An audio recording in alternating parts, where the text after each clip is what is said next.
Hi, my name is Whitney Easterberg, and this is my AEP 858 Module 17, Data Protocol for USD 378, Riley County.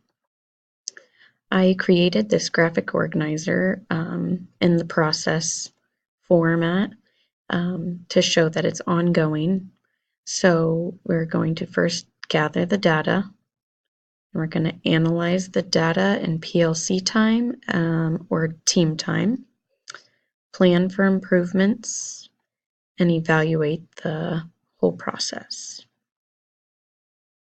I created a documentation to show questions and give this to my teachers to help them guide their PLC time and use it more meaningfully.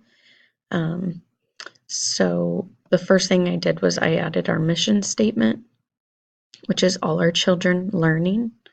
That's the goal of this whole process, is to catch every student. We don't want them falling through the cracks.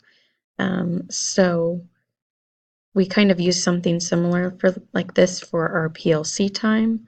So I just kind of based that off of what I thought we would do for collecting data and analyzing everything. So gathering the data, I asked questions of what assessments are we administering? What are the demographics of the group of students we're administrating these assessments? And what are the perception surveys? What are they saying from the community, the parents, teachers, and students?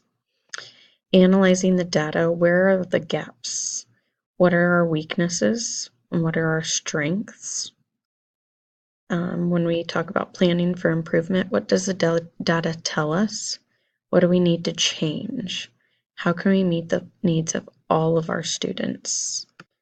And then the last step would be evaluate, which would be what can we do differently? What are the conclusions you've made?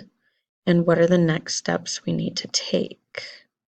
So that would be something the teachers would be able to fill out during those times that they're collaborating and help guide their discussions to make it more meaningful. How will my teachers react to being given a protocol to help with their dialogue and discussions?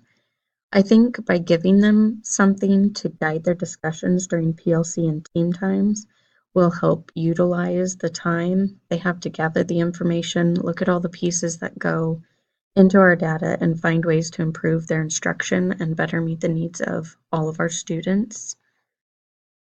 And then how can your protocol be adapted to work with different subjects and groups of people?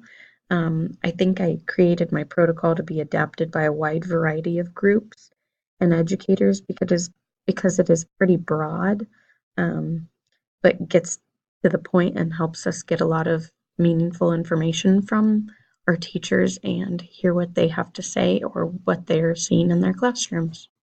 Thank you.